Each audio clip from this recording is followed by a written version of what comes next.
भगवते वासुदेवाय।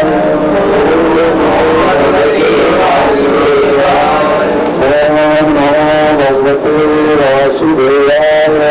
भगवते वासुदेवाय। ओम नमो भगवते वासुदेवाय।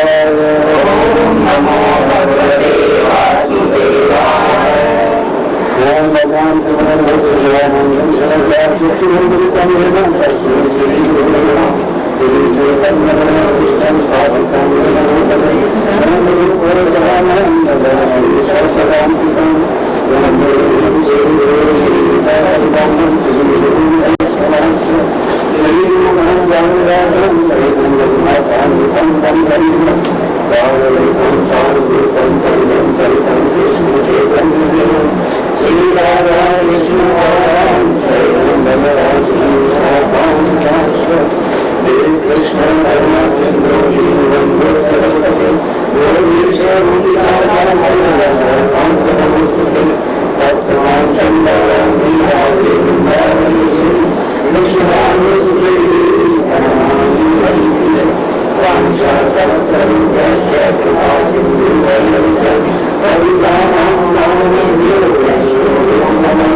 भगवद गीता अध्याय संख्या 17 श्लोक संख्या 10 से लेकर 13।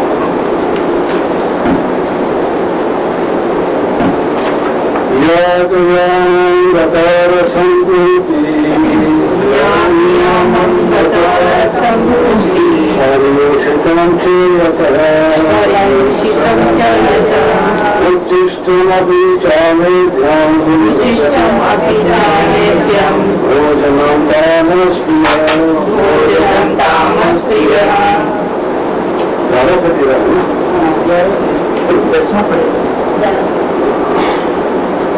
श्रीमद् भगवद गीता अध्याय संख्या 17 श्लोक संख्या 12। अफ्लाकांक्षी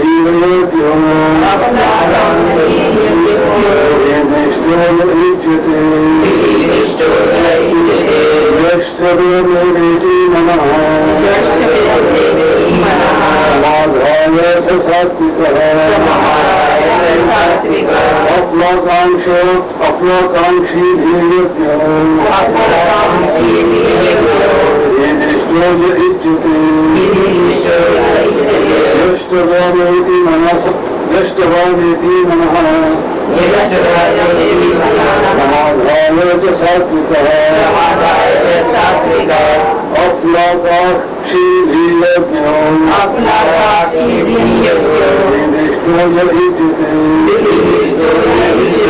यष्टवामेति मनः समाधाय च सात्विकः। यकीन वही यज्ञ सात्विक होता है जो शास्त्र के निर्देशानुसार कर्तव्य समझकर उन लोगों द्वारा किया जाता है जो फल की इच्छा नहीं करते। लोग संख्या 12। जैसे ये बहुत श्रेष्ठ जो यज्ञ किसी भौतिक लाभ के लिए या कर्मवश किया जाता है उसे तुम राशि जानो। लोग संख्या 13। जो यज्ञ शास्त्र के निर्देशों की अवहेलना करके प्रसाद वितरण किए बिना, वैदिक मंत्रों का उच्चारण किए बिना, पुरोहितों को दक्षिणा दिए बिना तथा श्रद्धा के बिना संपन्न किया जाता है वह तामसी माना जाता है। छोटे छोटे यानी 3 श्लोक समझ में आज कहा है। तो उनकी क्या स्थिति है? श्रद्धा से किसी देवी देवता की पूजा कर रहे हैं, उनकी क्या स्थिति है? श्रद्धा जो है भक्ति की प्रथम सीढ़ी है। सबसे पहले श्रद्धा आती है तो साधु संग, भजन क्रिया, अनन्य भक्ति, फिर आती है निष्ठा। श्रद्धा जो है निष्ठा में बदल जाती है और निष्ठा के बाद आती है रुचि, रुचि के बाद आता है आसक्ति, फिर आता है भाव, फिर आता है प्रेम, फिर नाम। ये 10 सीढ़ियां हैं भगवान के पास जाने के लिए। तो उससे पहली सीढ़ी है श्रद्धा। तो अर्जुन कह रहे हैं श्रद्धा तो है लेकिन शास्त्र विधि के अनुसार कार्य नहीं हो रहा। उनकी क्या स्थिति होगी? क्योंकि पहले भगवान ने बता दिया 16वें अध्याय में कि शास्त्र विधि को नहीं जानते, अपने मर्जी से कार्य करते हैं, वो सब उनको कोई भी उत्तम गति नहीं देते। परम गति की बिना होता है जिस दिन अभाव होती ना सुखम न पराम गति, उनको न सुख मिलता है, न परम गति मिलती है, न कोई सिद्धि मिलती है। लेकिन यहाँ पे श्रद्धा तो है, लगा भक्ति की प्रथम सीढ़ी है, और लेकिन शास्त्र विधि को जानते नहीं क्योंकि किसी ने बताया नहीं, कभी पढ़ा नहीं। उनकी क्या स्थिति होगी? ये अर्जुन ने पूछा। नहीं, उनकी भी भगवान उसको वो करते हैं, अर्जुन खुद ही पूछा वो सर्वगुणी है कि रजोगुणी है कि तमोगुणी है। तो भगवान बताते हैं कि श्रद्धा जो है 3 प्रकार की हो सकती है और ये स्वभाव से डेवलप होती है, इसलिए इसको स्वभाव की कहते हैं। स्वभाव से कैसे डेवलप होगी? पिछले जन्म में हमने क्या कर्म करे हैं उसके अनुसार हमारा ये शरीर नया शरीर मिला है, उसके अनुसार हमारा मन होगा, बुद्धि होगी, हमारा स्वभाव होगा, हमारा जैसा अंतःकरण होगा वैसा हमारा स्वभाव होगा और उसके अनुसार हम कार्य करेंगे। तो अगर हमारा स्वभाव सतोगुणी है, सतोगुण ज्यादा हावी है हमारे ऊपर तो सतोगुणी कार्य होगा, रजोगुण ज्यादा हावी है तो रजोगुणी कार्य होगा। इसी प्रकार तमोगुणी अगर ज्यादा हावी है हमारे पिछले जन्म के कर्मों के हिसाब से तो स्वभाव से हमारी वैसी श्रद्धा हो जाती है। तो अर्जुन को फिर भगवान बताते हैं पहचाना हो कैसे, कौन किस श्रद्धा में है। तमोगुणी श्रद्धा है, रजोगुणी है, तो बताते हैं कि अगर जो सतोगुणी होते हैं वो देवताओं की पूजा करते हैं, जैसे कि ब्रह्मा जी, शिव जी, देवी देवता, दुर्गा देवी, सूर्य, चंद्र, इन सब की पूजा करते हैं। ये सब सतोगुणी है क्योंकि ये शास्त्रों में सब लिखा है। और जो रजोगुणी है वो शास्त्रों की पूजा करते हैं और जो तमोगुणी है वो प्रेतों की पूजा करते हैं। तो भगवान ने कहा ऐसे पहचान हो गई। अब और तरीके से भगवान बता रहे हैं कि आहार के हिसाब से भी कैसे पहचान होगी। सतोगुणी आहार के बारे में बताया गया, सतोगुणी आहार कैसा होता है। यहाँ पर सतोगुणी आहार के बारे में हल्का सा हम बताएंगे आपको, जो कि आयु, सत्य, बल, आरोग्य, सुख, प्रीति, विवर्धना, 8वां श्लोक। रस्या, स्निग्धा, स्थिरा, हृदया, आहारा, सात्विक प्रिया। जो सात्विक लोग रहते हैं उनको क्या प्रिय है? ऐसा आहार प्रिय है जो कि आयु को बढ़ाने वाला है, आयु को बढ़ाने वाला। क्या लोग देखो श्लोक 8वां नंबर श्लोक में आयु को बढ़ाने वाला है। सत्य का मतलब क्या है? सत्य का मतलब सत्व गुण आपके अंदर बढ़ा दे, ऐसा आहार उनको पसंद है जो कि आयु को बढ़ाने वाला है। जो आपके अंदर सत्व गुण, आप सत्वगुणी व्यक्ति बन जाओ, आपका हृदय, आपका शरीर, आपका मन सब शुद्ध हो जाए, वो वाला आहार उनको पसंद है। जिस आहार से बल मिले वो आहार उनको पसंद है। जिससे आरोग्य हो, मतलब कोई बीमारी ना हो, वो आहार उनको पसंद है। और सुख, जिससे सुख मिले, जिससे प्रीति हो, प्रीति का मतलब क्या है? जिससे तृप्ति हो जाए, संतुष्ट हो जाए, वो आहार उनको पसंद है। वो आहार कैसे होते हैं? रस्या, रस युक्त होते हैं, उसमें रस होता है, जैसे फल, सब्जियां, दूध, गेहूं, चावल, सब में रस है, चीनी इसमें रस है। ऐसे आहार इनको पसंद होते हैं जो सात्विक होते हैं। सात्विक प्रगति जिसके अंदर सात्विक गुण ज्यादा होता है उनको यह आहार पसंद है। दूसरा स्निग्धा, स्निग्धा का मतलब क्या होता है? चिकने, जैसे घी, ऑयली, मक्खन, ये आहार इनको पसंद होते हैं। फिर स्थिर, जो ज्यादा देर तक स्थिर है, शरीर के अंदर जाकर भी स्थिर है, बाहर भी स्थिर है, और हृदय को पसंद करने वाले हो। तो सात्विक प्रकृति के जो सात्विक गुण होते हैं, सात्विक गुण होते हैं, सतोगुणी होते हैं, उनको ऐसे आहार पसंद होते हैं। और जो रजोगुणी है उनको कैसे आहार पसंद है? उनको आहार पसंद है कटु, मतलब कर्म खट्टापन है, तीखापन है। जैसे ऐसे करेला, नीम, ये सब रजोगुण को पसंद है। अम्ल, अम्ल मतलब खट्टे, जैसे नींबू, इमली, ये उनको ज्यादा पसंद है। फिर लवण, लवण मतलब नमक तो होना चाहिए, नॉर्मल जितना होता है, उनके लोग ज्यादा नमक खाते हैं, वो भी रजोगुणी है। तीक्ष्ण, तीक्ष्ण माने जो बड़े तीखे हैं, तीखे मतलब जैसे काली मिर्च है, चटपटे भी कह सकते हो, मूली, हल्दी, सारे तीखे होते हैं। फिर रूक्ष, रूक्ष जैसे होते हैं ड्राई, जैसे हींग, भुने चने, ये सारे रूक्ष होते हैं। और रूक्ष विदायना, जो कि अंदर जाकर हमारे जलन पैदा करता है। और ये आहार क्या करते हैं? दुख, शोक और अमय प्रदा। दुख दुख कैसे देंगे? ये खाते समय तकलीफ हो रही है, जीभ जल गई, गले में दर्द हो रहा है, छाती में दर्द हो रहा है, क्यों हो रहा है? क्योंकि हमने ऐसा पदार्थ खा लिया। तो अब अति सूक्ष्म तीक्ष्ण रूप से विदायना नाम रखे हैं। और शोक का मतलब क्या है? खाने के बाद पश्चाताप हो रहा है, क्यों खाया, हमें नहीं खाना चाहिए। और अमय का मतलब रहता है रोग हो जाता है, खाने के बाद जो अनय है, एसिडिटी है, ये जो है इनसे दर्दक होते हैं। तो जो तमोगुणी व्यक्ति है, तमोगुणी आहार पसंद है, वो तमोगुणी आहार कैसा होता है? याद यामम गत रसम पूर्ति पजुष्टम चायत उच्चिष्टम अपिचामेतम भोजनम तामस प्रियम। याद यामम 3 घंटे पहले बनाया हुआ भोजन, इसके बाद बताया गया था आपको, अगर 3 घंटे पहले बनाया हुआ भोजन है और वो आपने नहीं खाया है तो वो खराब हो जाता है।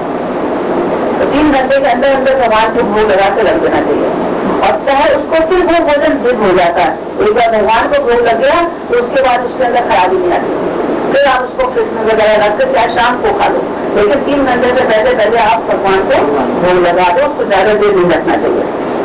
गत रसम, गत रसम मतलब इसके अंदर रस हट गया, रस नहीं है, स्वादहीन हो गया, नेचुरल टेस्ट जो है उसका, सब्जी का, फल का, वो मिसिंग है।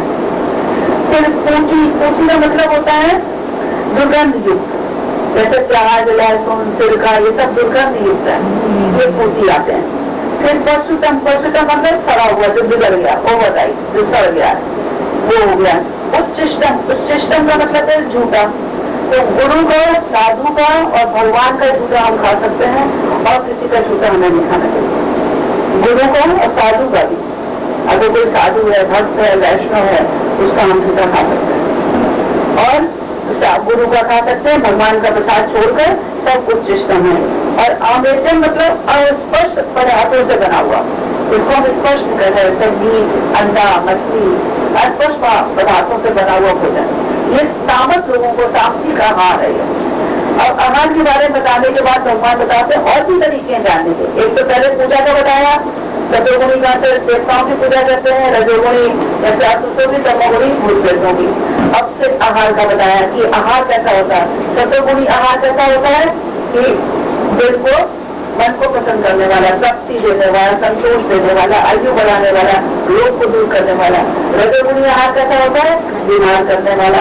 और तमोगुणी आहार कैसा होता है? सड़ा गला, 3 घंटे पहले बनाया हुआ और अस्पर्श पदार्थों का ये आहार के बारे में, ऐसा तमोगुणी लोगों को पसंद होता है। अब इसके बाद भगवान 3 चीजें और बताएंगे। एक तो बताएंगे यज्ञ, यज्ञ कैसा करते हैं सतोगुणी, रजोगुणी, तमोगुणी। फिर बताएंगे तप कैसा करते हैं, रजोगुणी, तमोगुणी, सतोगुणी। और फिर बताएंगे दान कैसा करते हैं। तो अब ये जो 3 श्लोक आज के हैं, इसमें यज्ञ के बारे में बताया गया है कि रजोगुणी, सतोगुणी और तमोगुणी कैसे कैसे यज्ञ करते हैं, उनको आप कैसे पहचानोगे। तो इसमें भगवान बताते हैं कि जो सात्विक लोग हैं, जो सतोगुणी हैं, और उनका यज्ञ कैसे होता है। अफलकांक्षी यज्ञो विधि दृष्टो उच्यते यष्ट एवं इति मना समाधाय सा सात्विका।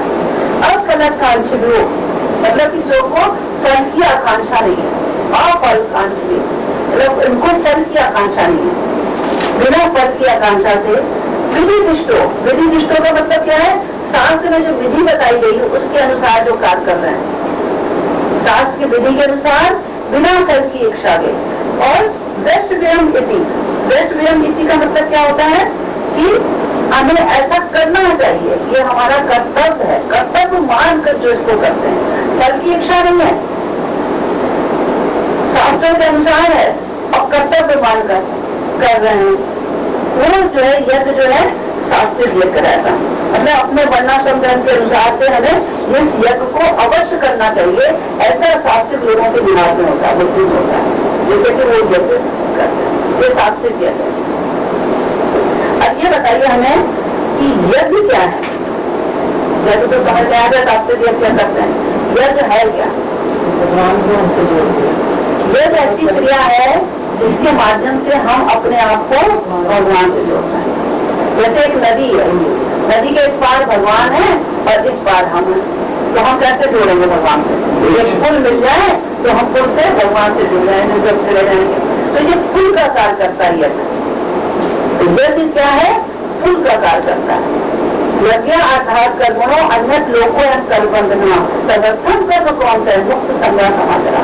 यज्ञ के लिए ही हमें कर्म करना चाहिए और विष्णु की प्रसन्नता के लिए हमें कर्म करना चाहिए, और कोई भी कार्य हम करेंगे सब बंधन का कारण होगा। सबके द्वारा क्या होगा? हम बंधन में फंस जाएंगे। 84 लाख के योनियों में बार बार घूमे, चाहे आपने शास्त्रीय यज्ञ किया है, देवताओं को प्रसन्न करने के लिए किया है, तो क्या होगा? स्वर्ग मिल जाएगा। लेकिन हम 84 लाख स्वर्ग मिलने के बाद फिर वापस आएंगे, 84 लाख योनियों से निकल जाएंगे। तो भगवान की प्रसन्नता के लिए ही हमें कार्य करना है, ऐसा है यज्ञ। और यज्ञ कैसे करना चाहिए? यज्ञ करने के लिए क्या चीज की जरूरत पड़ती है? यज्ञ क्या होता है, कैसे करते हैं? बिल्कुल समय चाहिए, स्थान चाहिए, सामग्री चाहिए, ब्राह्मण चाहिए, मंत्र चाहिए और विधि चाहिए। ये 6 चीजें हैं जो कि यज्ञ में जरूरत है, और ये चीजों का कलयुग के अंदर करना बहुत मुश्किल है। स्थान, ऐसा कोई स्थान नहीं रह गया जो कि बड़ा पवित्र माना जाए। गंगा किनारे भी करोगे तो वहां भी गंदे पड़ा हुआ है, जंगल सब बढ़ चुके हैं, और आप ऐसे जंगल में जा भी सकते, जहाँ जो नहीं करते हैं वो उसने दिया वहां नहीं कि आप वहां बैठ नहीं सकते, वहां रह नहीं सकते। तो आज तक कोई स्थान ऐसा नहीं है पवित्र स्थान जहाँ पर बैठकर आप यज्ञ कर सको।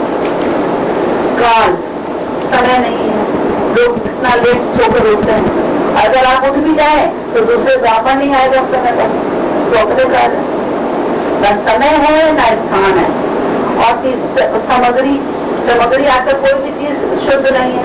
पानी तक शुद्ध है, उसमें भी मिलावट है, तो सामग्री क्या, घी वगैरह देखो कहाँ से बनता है आजकल, जैसे टीवी में दिखाते हैं, जानवरों की फैट से निकालना है और देसी घी बनाकर हम लोग को देना है।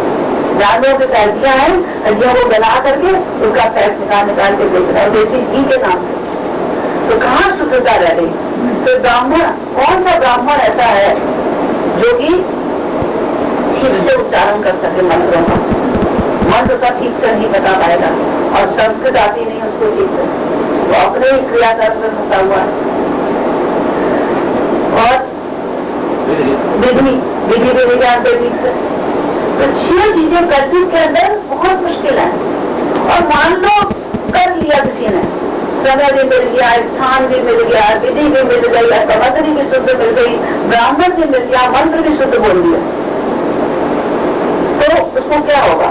ज्यादा से ज्यादा स्वर्ग मिल जाएगा। भगवान के पास तो नहीं गया, स्वर्ग मिल गया, छीड़ने फूलने तो लोगों की संति, छीण उनके पूर्ण खत्म हो जाएंगे, फिर वापस आ जाए 84 लाख में फंसो फिर से। और अगर मान लो जरा सी गलती हो गई, सब चीजें ठीक है, और जरा सी गलती हो गई तो उसका किसी भी 6 विधियों में तो उसका जो है उल्टा फल हो जाएगा। जैसे वृतासुर का एग्जाम्पल बता, वृतासुर को जब पैदा किया गया, हवन से उत्पन्न किया गया, तो उसके पीछे ये था कि इंद्र जो शत्रु है, इंद्र का शत्रु बढ़े और अपने शत्रु का नाश करे। इंद्र का शत्रु बढ़े और अपने शत्रु का नाश करे। उसमें एक स्वर में गलती हो गई, उसका अर्थ ये निकल गया, इंद्र जो शत्रु है बढ़े और अपने शत्रु का नाश करे। तो वृतासुर का उत्पन्न हुआ यज्ञ से, और बराबर किसकी हो गई? इंद्र, जो शत्रु है बड़े, अपने शत्रु का नाश करे। तो कौन बड़ा हो गया? इंद्र बड़ा हो गया। तो इंद्र को मारने के लिए बकासुर को पैदा किया गया, और उल्टा हो गया, इंद्र से ही बकासुर मारा गया। और इसको आप ऐसे अपनी लैंग्वेज में भी समझ सकते हैं। वो 4 वर्ण है, रोको, उसे रोको मत, रोको मत जाने दो, रोको मत जाने दो। तो उसने क्या बोला? रोको मत जाने दो। और दूसरे ने क्या बोला? रोको मत जाने दो। और वही है, सिर्फ कॉमा का फर्क हो गया। रोको मत जाने दो, रोको मत जाने दो, बिल्कुल उल्टा है दोनों का सेंटेंस, और वर्ड वही है। तो इसमें इसी प्रकार मंत्र के अंदर जरा भी गलती हो गई, उसका फल उल्टा। तो इसलिए कलयुग के अंदर वही हो गया। सत्य युग में चलो कर लेते थे, त्रेता में कर लेते थे, तो कलयुग का प्रभाव बहुत कम था। तो कलयुग में तो करना बहुत ही मुश्किल है। इसलिए कलयुग के अंदर क्या यज्ञ बताया गया है? संकीर्तन। हरे कृष्ण महामंत्र, हरे कृष्णा कृष्णा कृष्णा हरे हरे, हरे राम राम राम हरे हरे। ये मंत्र कहाँ करा? एक कमरे में जमीन में बैठे कर लिया। सफर में कर लो, सफर में बैठे बैठे कर लो, खड़े खड़े रसोई में कर लो, कोई स्थान की जरूरत नहीं। फिर समय किसी भी समय कर लो, रात में सोते कर लो, सुबह दोपहर शाम रात जो समय मिले आप मंत्र कर लो, समय की जरूरत नहीं, सामग्री की कोई जरूरत ही नहीं, मुंह से बोलना है बस, ब्राह्मण की जरूरत ही नहीं है। और मंत्र इतना इजी कि बच्चा भी बोल दे, हरे कृष्णा कृष्णा कृष्णा हरे हरे, हरे राम राम राम हरे हरे। और विधि कोई है नहीं, जैसे मर्जी बोलो, आदर्श में बोलो, क्रोध में बोलो, लोभ में बोलो, श्रद्धा से बोलो, कैसे भी बोलो, नाम असर करेगा।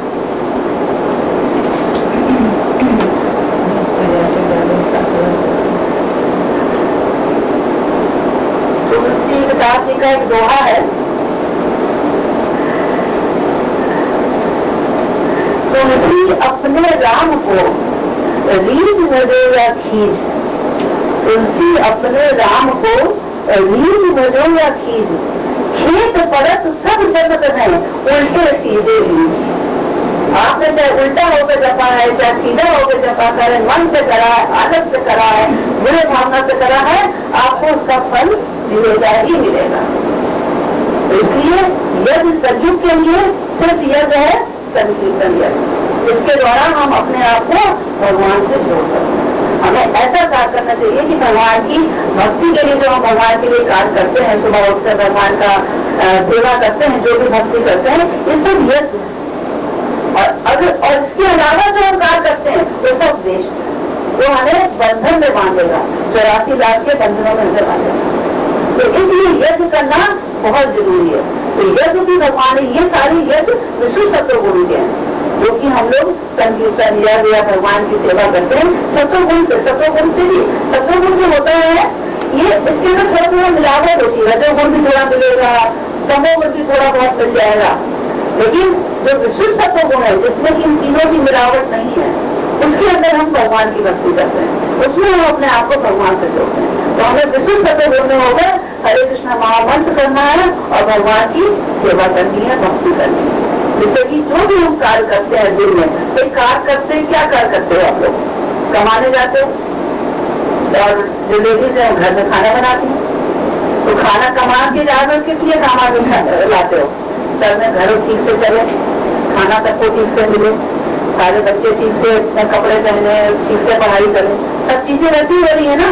तो आपने जो भी कमा के लाए आपने घर में दे दिया, तो खाना 40% खर्चा हमारा जो है खाने में जाता है। तो हमारा खाना उससे 40% आपने जो काम करा ऑफिस में, वो आपकी भक्ति हो गई, क्योंकि वो आप खाना लेकर आए, उसको भगवान को भोग लगाओ। घर में जो रहते हैं, घर आपका मंदिर है, क्योंकि भगवान रहते हैं मंदिर में, मंदिर जहाँ भगवान होगा वो चीज मंदिर बन गई, तो आपका घर मंदिर है, मंदिर रहने वाले भक्त हैं। तो आपने जो भी भक्तों की सेवा करी है, बच्चों के लिए कपड़े लाए हैं, आपकी पढ़ाई में खर्च हुआ है या किसी और चीज में खर्च हुआ, तो भक्तों के लिए खर्च हुआ। तो आपने जो भी काम करा बाहर ऑफिस में, वो आपकी एक हिसाब से भक्ति हो गई। तो आपने भक्ति भगवान को घर में बसाया हुआ है, भगवान को घर में बैठाया हुआ है। उसका मतलब आप जो भी कार्य कर रहे हो सब भक्ति हो रही है। और लेडीज भी जो भी कार्य कर रही है, मतलब घर की सेवा हो रही है, घर की सफाई हो रही है, घर के कपड़े धुलना है, घर में खाना बनना है, सब भक्ति हो रही है। 24 घंटे भक्ति हो रही है, सिर्फ एक भगवान जी को घर के अंदर बैठाने से। और जो नहीं कर रहे हैं ऐसे कार्य, वो जो भी कार्य कर रहे हैं सब वेस्ट हो रहा है और सब उनको बंधनों में बांधेगा, 84 लाख में घुमाएगा, कभी उबर नहीं पाएंगे। यह मनुष्य जन्म मिला, उसका एक ही कर्तव्य है भक्ति करना। अगर हम भक्ति करेंगे तो हम भगवान के धाम में पहुंच जाएंगे। तो ये विशुद्ध सत्वगुण में, सत्वगुणी व्यक्ति देवताओं की पूजा करते हैं, उनके हिसाब से यज्ञ करते हैं।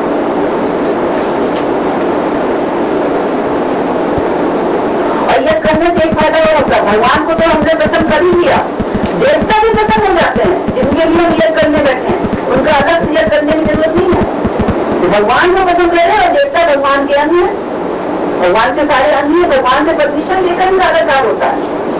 ये अपनी देवता भक्ति सदांत अपनी माम पहुंचे अभी भी कोई भगवान कहते हैं जो बहुत देवताओं की अलग अलग देवताओं की पूजा करते हैं, उनके यजन से करते हैं, उनकी पूजा करते हैं, यजन करते हैं, वो वास्तव में नहीं कर रहे हैं, क्योंकि मैं ही देवताओं को सब कुछ देता हूँ, तो मेरे थ्रू सब कुछ जा रहा है, लेकिन वो अविधि पूर्वक करते हैं, खाली देवताओं की करते हैं, मेरी नहीं कर रहे हैं, वो अविधि हो गई।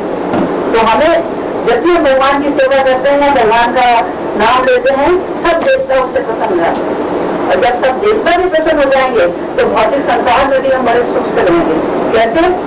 पृथ्वी हमसे प्रसन्न हो गई तो खूब अनाज होगा, सूर्य देवता प्रसन्न हो गए, खूब खेती-बाड़ी होगी, वर्षा हो रही है, खूब चीजें मिल रही, किसी चीज की हमारे पास कमी नहीं रहेगी। और हम सब चीजें अन्न से ही प्राणी जीवित रहते हैं, तो हमें किसी चीज की जरूरत नहीं पड़ेगी अगर हम भगवान की पूजा करेंगे। और बाद में क्या होगा? संसार में सुख से रहे और अंत में भगवत धाम में मिल गया। भगवान से जुड़े, भगवान की सेवा करी, भगवान का मंत्र का जाप करा और अंत में भगवत धाम में मिल गया। फिर दूसरा श्लोक में भगवान में बोलते हैं कि जो रजोगुणी है वो क्या करते हैं? अन्य संधाय कुशलम दम अर्थम अपि चैत्य श्रेष्ठतम यज्ञ विधि राजसम। ये श्रेष्ठ जो यज्ञ किसी भौतिक लाभ के लिए या गर्भवश किया जाता है उसे तुम राजसी समझो। यहाँ जो है प्रभुपाद जी जो शास्त्रीय यज्ञ है उसके बारे में ये जो बता रहे हैं अपने पर्पट में, ये भी बड़ा इंपॉर्टेंट पर्पट है, इसको भी हम लोग एक बार पढ़ लीजिए। समांतर यज्ञ किसी प्रयोजन से किया जाता है, जो भी यज्ञ हम करते हैं देवी देवताओं को प्रसन्न करने के लिए किसी लाभ के लिए करा जाता है। कोई ना कोई हमारी इच्छा होती है वो पूरा करने के लिए लोग यज्ञ करते हैं। लेकिन यहाँ पर बताया गया है कि यज्ञ बिना किसी इच्छा के संपन्न किया जाना चाहिए। यज्ञ करते समय हमें कोई इच्छा नहीं रखनी है, इसे कर्तव्य समझकर किया जाना चाहिए। उदाहरणार्थ मंदिरों या गिरजाघरों में मनाए जाने वाले अनुष्ठान सामान्यतः भौतिक लाभ को दृष्टि में रखकर किए जाते हैं। जो बड़े बड़े मंदिरों में यज्ञ हो रहे हैं वो किस लिए हो रहा है? कोई ना कोई अपना भौतिक लाभ चाहिए, इसलिए यज्ञ करा जा रहा है वहां पर। मंदिर में या गिरजाघर वगैरह में यज्ञ इसलिए हो गया है कि अपने भौतिक लाभ के लिए हम कर रहे हैं, लेकिन ये सत्वगुण में नहीं है। कर तो रहे हैं यज्ञ, मंदिर में यज्ञ कर रहे हैं, लेकिन सत्वगुण में नहीं है, क्योंकि हम भौतिक लाभ के लिए कर रहे हैं। हमें बिना लाभ के कर्तव्य समझ के यज्ञ करना चाहिए। मनुष्य को चाहिए वो कर्तव्य मानकर मंदिर या गिरजाघर में जाए, भगवान को नमस्कार करे, फूल और प्रसाद चढ़ाए। प्रत्येक व्यक्ति सोचता है केवल ईश्वर की पूजा करने के लिए मंदिर जाना व्यर्थ है, लेकिन शास्त्रों में आर्थिक लाभ के लिए पूजा करने का आदेश नहीं है। मनुष्य को चाहिए केवल अर्चा विग्रह को नमस्कार करने जाए, जिससे मनुष्य सत्वगुण को प्राप्त होगा। प्रत्येक सत्व नागरिक का कर्तव्य है कि शास्त्रों के आदेशों का पालन करे और भगवान को नमस्कार करे। तो भगवान ने क्या बताया? मंदिर जाना है हमें जरूरी, मंदिर जाके यह व्यवस्था का नहीं करना। मंदिर जाना है, भगवान को कुछ फूल ले जाओ, कुछ फल ले जाओ भगवान के लिए और भगवान को नमस्कार करो, माला का जाप करो, भगवान के नामों का उच्चारण करो। बस इतना ही बहुत है, यही शास्त्रीय यज्ञ है। इसके अलावा जो हम लोग यज्ञ करते हैं, अगली में कुंड में घी की आहुतियां देते हैं, वो सब जो है हम अपने किसी न किसी भौतिक लाभ के लिए करते हैं। तो वो जो हम भौतिक लाभ के लिए करते हैं, ये जो है शास्त्रीय यज्ञ नहीं आता, ये सब राजसी यज्ञ आता है। राजसी यज्ञ में जो किसी भौतिक लाभ के लिए या गर्भगत किया जाता है उसे तुम राजसी जानो। हम जो भौतिक लाभ के लिए यज्ञ कर रहे हैं कि संसार में हमको बिजनेस अच्छा हो जाए, घर परिवार मिल जाए, स्त्री अच्छी हो जाए, पुत्र अच्छे हो जाए, घर मिल जाए, ये सारी चीजें जो हम भौतिक लाभ चाहते हैं, या फिर अहंकार के बस गर्व दंभ दिखाते हैं, बनावटी कि लोग हमको बड़ा पूजा पाठ वाला समझे, बड़ा प्रतिष्ठित व्यक्ति समझे, लोग समझेंगे ये बड़ा सात्विक व्यक्ति है। मन में कुछ है, श्रद्धा नहीं है, लेकिन यज्ञ कर रहे हैं गर्व के साथ, घमंड के साथ, इसको कहते हैं दंभ। तो जो गर्भवश किया जाता है वो उसमें क्या क्या है लाया जाएगा, भौतिक लाभ के लिए क्या है, कौन सा भौतिक लाभ, सबसे ज्यादा भौतिक लाभ क्या चाहिए हमें संसार में, सबसे ज्यादा भौतिक लाभ क्या चाहिए, किस चीज की कमी है, सबसे ज्यादा उच्च से उच्च, उच्च से उच्च, उच्च से उच्च है स्वर्ग लोग, स्वर्ग लोग, वहां पे जाएंगे अप्सराएं मिलेंगी, कानन वर्ण होंगे, वहां पर मदरा मिलेगी, ये दिमाग में होता है, स्वर्ग जाए सबसे उच्च। तो वहां पर उच्च वहां तक पहुंचने के लिए भी क्या है, पहुंच तो गए और फिर आ जाओ कुछ दिनों के बाद। तो भौतिक लाभ स्वर्ग तक पहुंचने के लिए भी हमें नहीं सोचना है, वो आगे यज्ञ नहीं करना है। और गर्भवश मतलब दंभ पूर्वक, शास्त्रों में आता नहीं है, लेकिन अपनी प्रसिद्धि के लिए कर रहे हैं।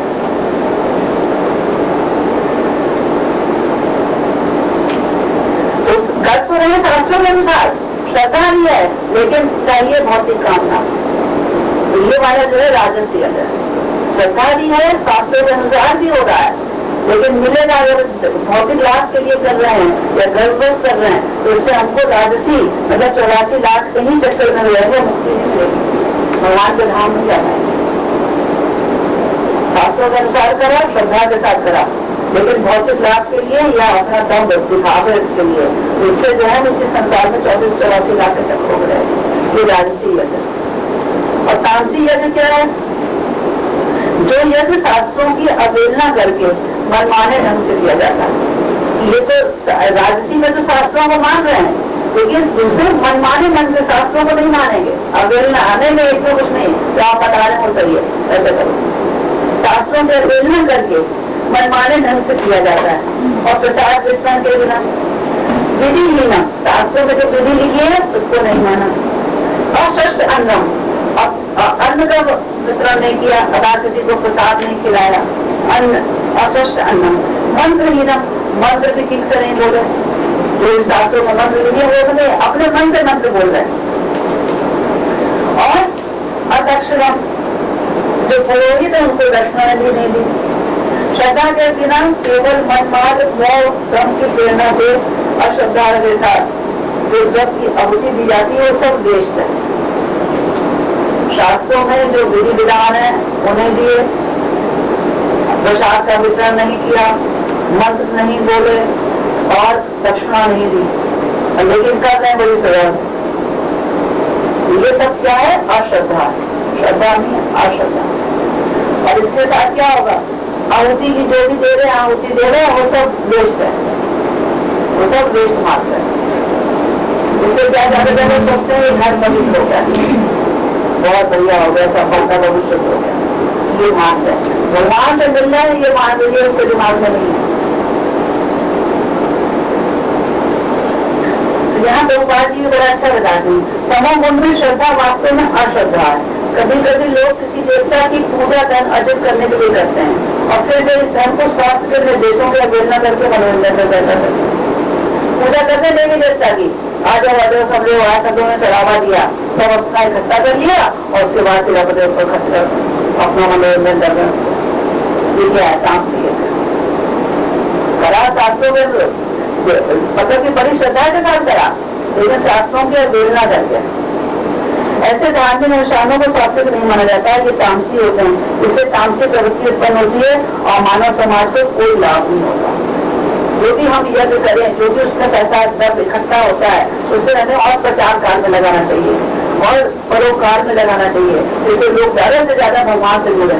लेकिन सारी अपने मनोरंजन के लिए उस धन को इस्तेमाल कर लेंगे तो उसका क्या होगा, वो सब तामसी जाता है। और इसके बाद भगवान जो है ये जो बता दिया, इसके बाद भगवान तप के बारे में बताएंगे और उसके बाद दान के बारे में। 4 चीजें बताएंगे, आहार, यज्ञ तप और दान के अलग अलग सात्विक लोग कैसे होते हैं, राजसी कैसे होते हैं, तामसी कैसे होते हैं। तो अब इस बार इसका बताया यज्ञ का, अगली बार टाइम में तप का। हरे कृष्णा। आपने बोले